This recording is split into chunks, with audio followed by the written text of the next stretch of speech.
Assalamualaikum warahmatullahi wabarakatuh. Hai guys, selamat datang di videoku kali ini dan masih bersama aku Reza. Hari ini aku akan nge-review jam ini, jam dengan style field watch dari UMR, yang mana ini adalah merek dari Jerman. Nah, jadi guys, mungkin belum banyak yang kenal sama merek atau perusahaan UMR. Jadi, UMR ini adalah singkatan dari Uhren Manufaktur Rula. Dan sesuai namanya, perusahaan ini berasal dari daerah Rula, yang mana ini adalah salah satu dari 3 kawasan sentra manufaktur jam di Jerman. 2 kawasan lain adalah Pforzheim dan satu lagi adalah Glashütte. UMR Rula sendiri, kalau secara perusahaan masih relatif baru, berdiri di tahun 2019 dan masih beroperasi sebagai microplant. Tapi guys, sebenarnya perusahaan ini asal muasalnya itu berasal dari perusahaan jam Garde Uhren und Feinmechanik Rula GmbH yang didirikan di tahun 1991. Jadi belum lama banget juga, walaupun Rula sendiri udah jadi kawasan sentra jam Jerman sejak abad 19.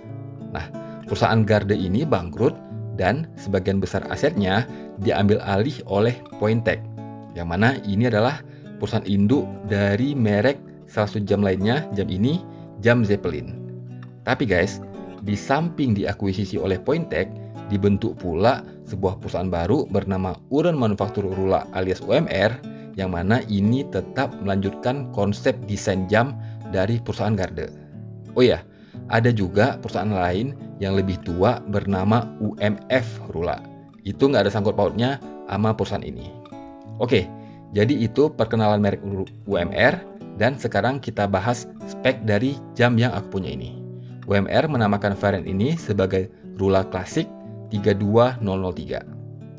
Untuk dimensinya, berdasarkan hasil pengukuran, diameter case-nya 40 mm, tebalnya 9 mm, jarak lak to laknya 46,5 mm, serta lebar laknya 20 mm.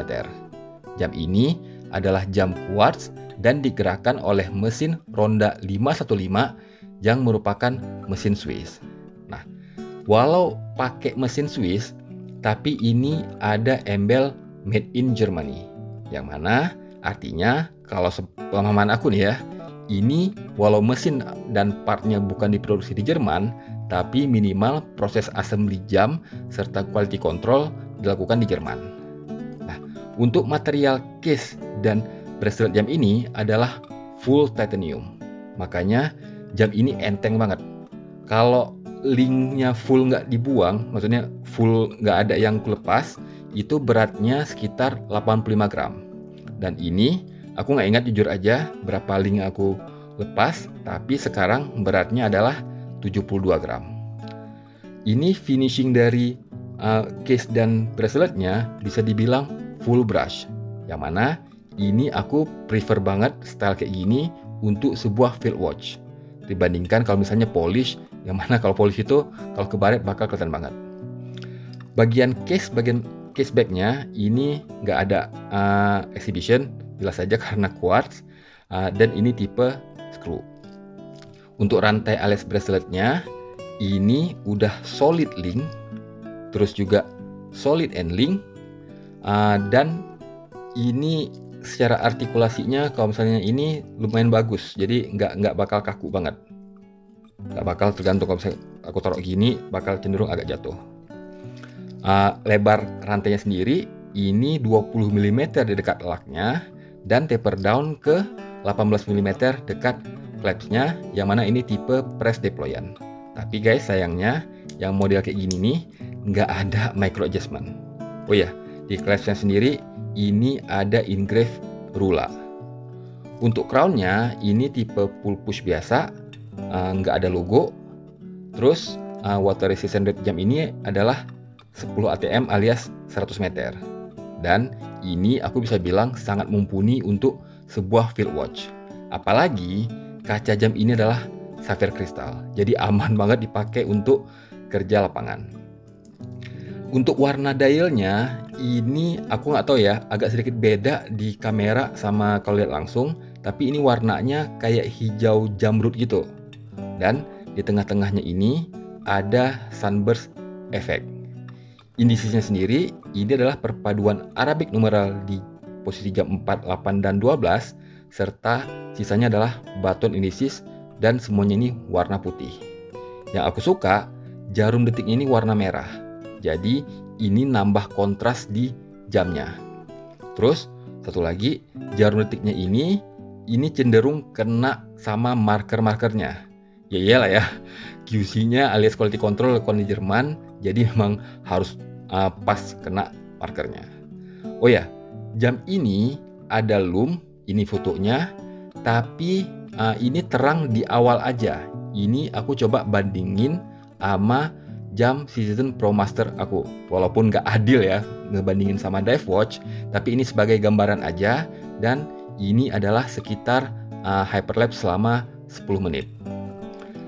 Tapi aku nggak merasa terganggu sih dengan lume yang pas-pasan untuk sebuah field watch maupun jam-jam lainnya, karena personally aku bukan orang yang terlalu mentingin lume. Lume itu kalau aku nilai lebih ke orang yang seru-seruan lihat terangnya doang. Yang mana ini kasusnya kecuali kalau dipakai untuk diving beneran ya. Tapi secara fungsional aku personally lebih suka illuminator atau backlight kayak misalnya di Casio Digital atau ini glue-nya Timex. Oh ya, nah jadi ini gimana jamnya di lengan aku yang memiliki lingkar 17 cm. Ukurannya kalau menurut aku sih ideal banget untuk sebuah field watch. Nggak kegedean, nggak kekecilan juga.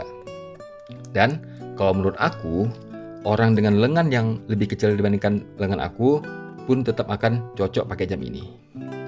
Untuk kualitasnya, jam ini kalau menurut aku bagus banget, yang mana kualitas finishing case serta braceletnya itu kerasa banget well done. Aku nggak nemuin bagian yang nggak nyaman dipakai atau misalnya karena tajam.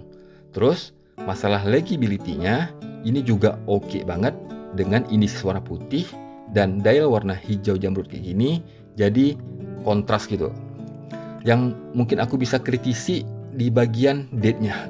Kelihatan ya kecil banget. Jadi kalau idealnya dibikin agak gedean, apalagi ini adalah sebuah field watch.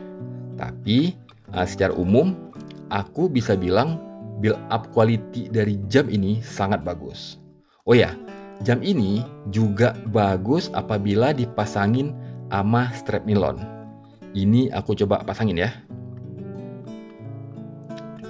Nah, jadi gini guys, kalau misalnya aku pasangin sama strap Marine Nationale tipe Paratrooper, yang mana ini akan kelihatan jauh lebih casual. Dan tentu aja ini akan bikin jamnya itu makin ringan lagi. Terus di summer kayak sekarang ini di Jerman, strap kayak gini itu bakal nyaman makainya. Oke, ini aku minta pendapat istri aku selaku seorang non-watch enthusiast terkait jam ini. Ini dia kata-kata istri aku. Warna hijaunya cantik, tapi yang ganggu kali ini adalah angka-angkanya terlalu besar. Nah, jadi guys, istri aku pada dasarnya suka sama tampilan jam ini, terutama warnanya. Tapi dia agak kurang suka sama indices Arabic yang menurut dia agak gede di jam ini. Ini sebenarnya lebih ke personal taste dari istri aku sih. Dia memang cenderung kurang suka sama indices yang Arabic numeral. Oke, sekarang soal harga. Di website UMR, jam ini dijual di harga 149 euro alias sekitar 2,5 juta rupiah. Tapi yang ada di situ hanya tinggal yang varian warna dial putih. Nggak ada lagi yang warna dial hijau jamrut kayak yang aku punya ini. Aku kemarin itu belinya di grey market, yaitu di eBay, dan ketika ada diskon dijual di harga 105 euro alias sekitar 1,7 juta rupiah. Aku nggak yakin jam ini beredar di Indonesia, maksudnya di grey market. Jadi kalau memang kalian berminat membeli jam ini, kayaknya harus pesan langsung ke website UMR. Dan soal gimana proses pemesanannya, silahkan kalian pelajari sendiri ya.